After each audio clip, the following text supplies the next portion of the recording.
The legal team of former President Rodrigo Duterte for his case before the International Criminal Court is still being finalized. That's according to Vice President Sara Duterte, who confirmed that British-Israeli international lawyer Nicholas Kaufman will lead their defense. Kaufman expressed confidence in mounting a strong defense that could lead to Duterte's acquittal. He also said that their legal strategy would include challenging the legality of Duterte's arrest.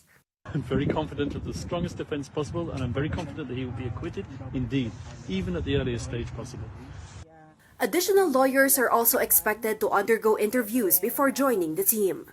Meron pa akong mga kakausapin ng mga lawyers, no?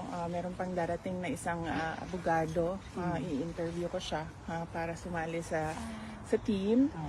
And then once maayos na yung team for ICC, mag-withdraw si Attorney Medialdea kasi meron lang limited na mga slots for lawyers, and we want all the lawyers on board na merong ICC experience. She also clarified that Attorney Harry Roque is not part of Duterte's legal team as they want lawyers fully focused on the case. Roque is still working on his asylum application. So far, hindi siya kasama sa legal team, si Attorney Harry. Bakit po? VP Sara also revealed that her father requested his other children not to visit him in The Hague.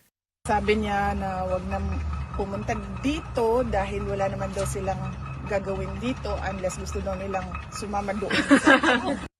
Despite his detention, she assured supporters that the former president remains in good condition. She noted that he is still in the facility's hospital wing with doctors monitoring his medication. When asked if Duterte was still in shock after his arrest, VP Sara said he was not and reiterated that he is prepared to face the case against him. He doesn't regret anything that he did sa pagtatrabaho niya para sa bayan, at nakita naman doon ng bayan kung ano yung resulta ng kanyang serbisyo.